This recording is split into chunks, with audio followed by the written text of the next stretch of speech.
Hey guys, welcome back to the channel. I just wanted to go over a few things in regards to the Obi-Wan Kenobi, the last episode, episode 5. I think I was a bit hasty in my review for the episode. I'm gonna be honest, I think what happened was I wanted to rewatch it because I feel like my judgment on the episode was completely clouded by all the stuff that was going on between Vader and Reva, and just the impact that Vader had on that episode. And the flashbacks and things like that. I felt like it kind of clouded my judgment a bit, so I wanted to rewatch it. And I feel like some of you probably should do as well, just to have a look over it. Initially, obviously, I gave this an 8 out of 10. I'm gonna drop it. I'm dropping it, and I'm dropping it down to a 7. It's not much, but I just wanted to update it purely and simply because there's a few things that after rewatching it for the second time, a few things that I think I noticed them first time I watched it, but I just kind of ignored them because of the pace of the episode, and from early on in that episode you know that Vader's going to be showing up, so I think I was just a bit hyped for that, and it kind of just, you know, got in the way of me thinking straight. Don't get me wrong, this is a really good episode. I really did enjoy it. It was the best episode so far of the season, of the series.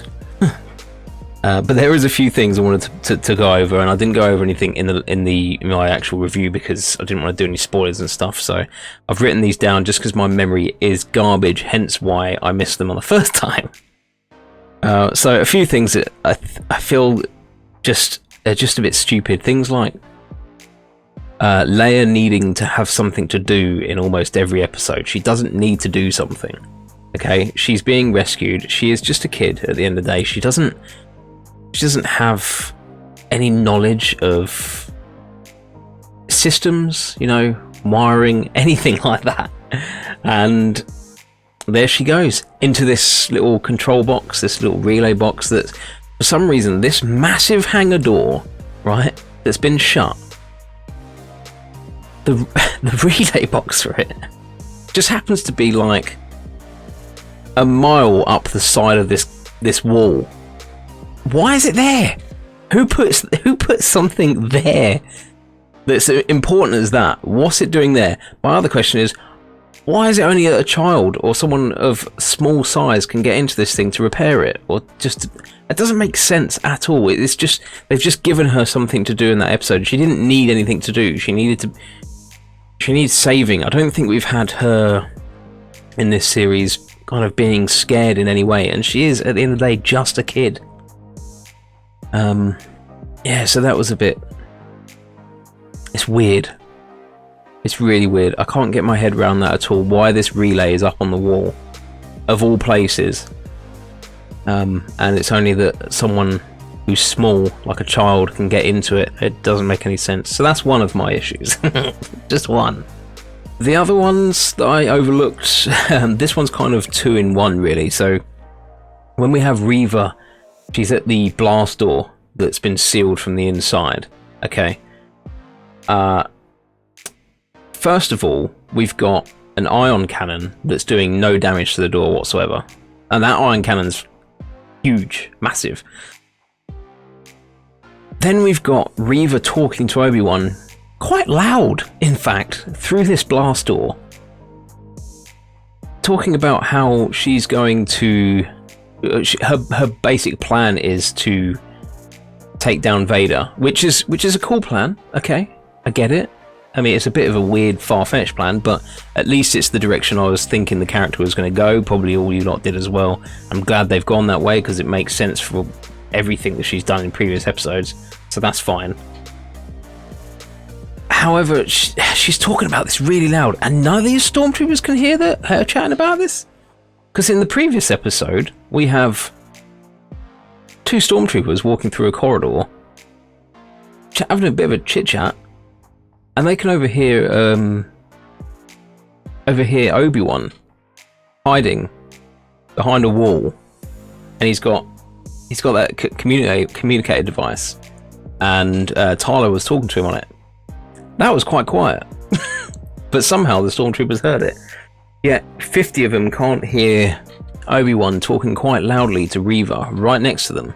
I mean, they're not far from that blast door, so that made no sense at all.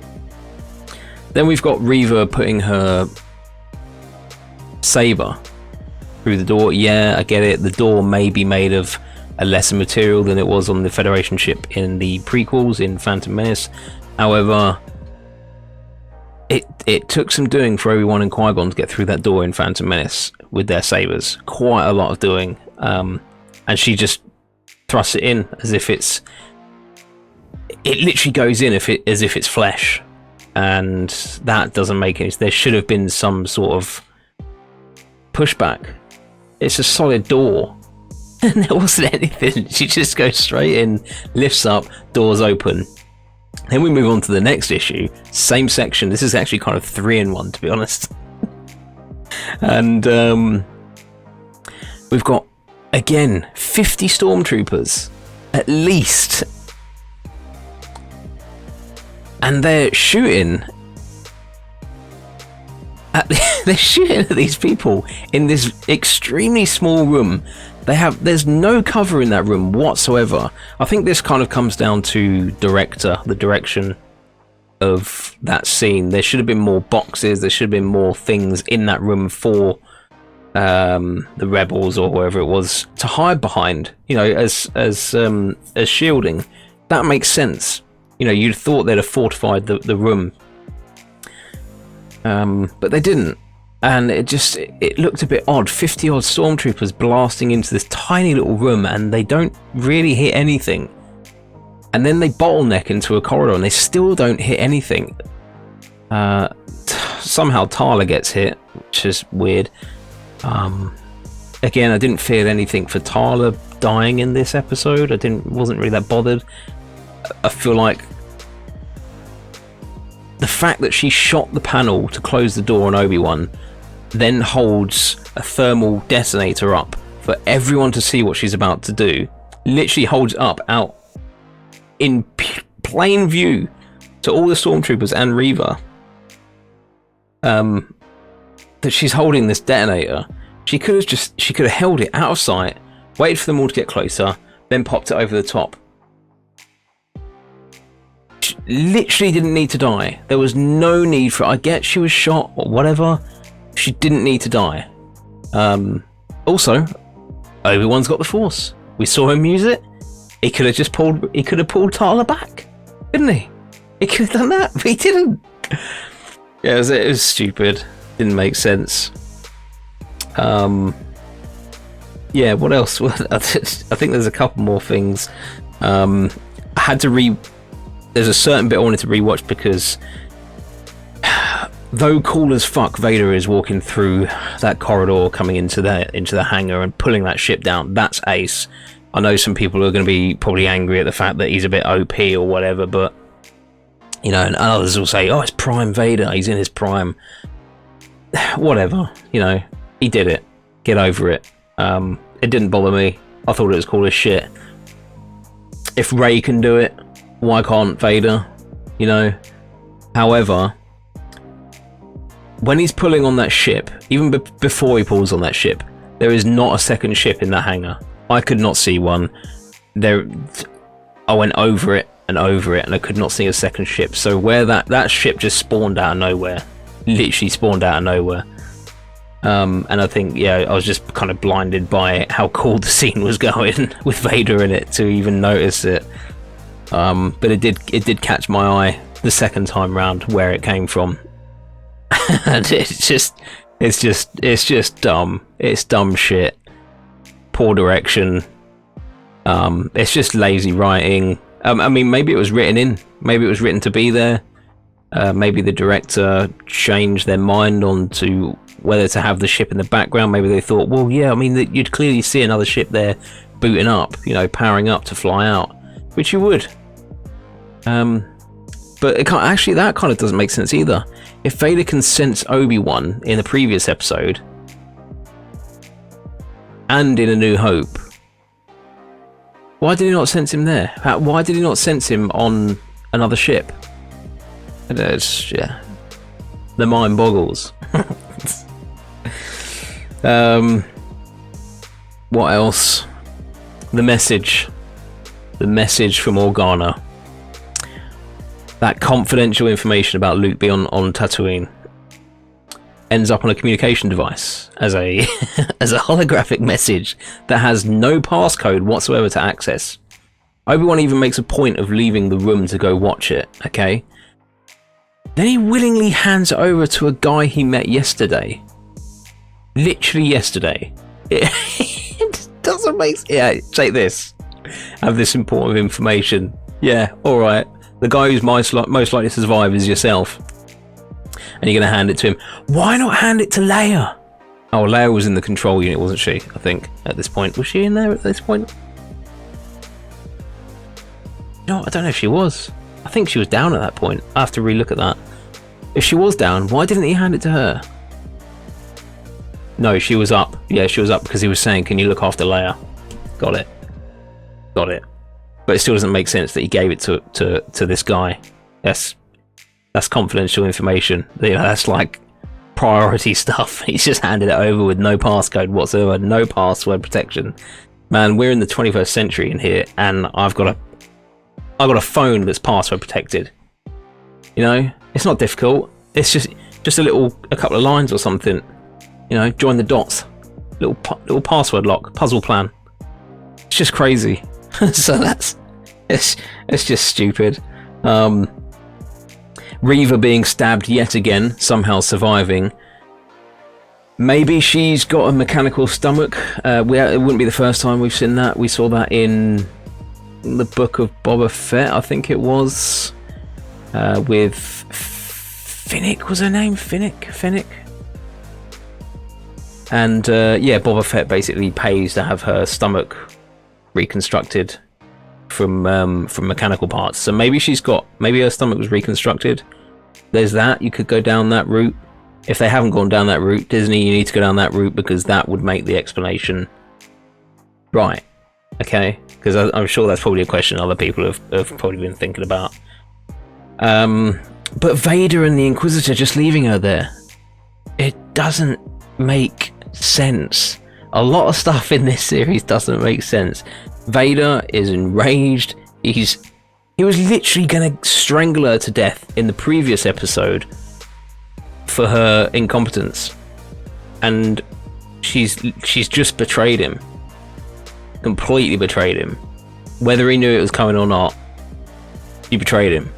She should be dead. Don't get it. Do not get it. Yeah, so anyway, that's what I wanted to. I just wanted to clear that up. It was just a couple of nitpick things, but I think obviously I overlooked it because of the whole Vader stuff and the flashbacks and things. I don't care that Hayden Christensen looked older. It doesn't bother me. That's a minor issue. It's writing. You can't affect age. You can de-age someone in CGI. Fine, they could have done that a little bit better. That's just come down to the editing room. That's just something they should have dealt with better. In fact, I've seen someone on YouTube has already done a video of it, and it looks way better. So they should have done that bit better. But minor issue. It's not a writing issue. It's not a direction issue. This was a better episode. The writer was much better. I think it was Andrew Stanton, wasn't it? So hopefully the next episode will be better as well. I don't like the fact that they're keeping Reva alive. I don't want a Reva spin-off. I don't think anyone wants a Reva spin-off. I don't care about the character. And it kind of feels like this series has been... it feels like Obi-Wan's been pushed to the side. It's his series. It feels like we've got 80% Reva and 20% Kenobi. That's kind of what it feels like to me. And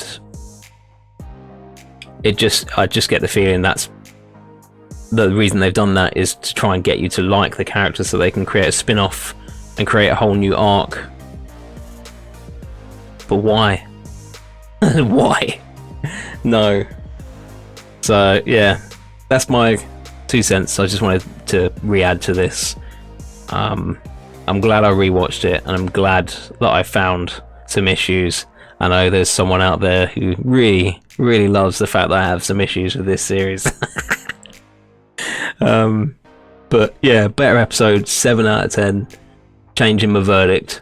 Tough. It's done. Anyway, cheers for joining us, guys. Thanks for hanging out. Don't forget to hit the like button. Let me know if you feel the same about this or not. If there's anything else in there that I missed, maybe, then I'll check it out. Don't forget to hit the sub button as well, hit the notification bell, and I'll see you guys next time. Peace out. Enjoy your weekend.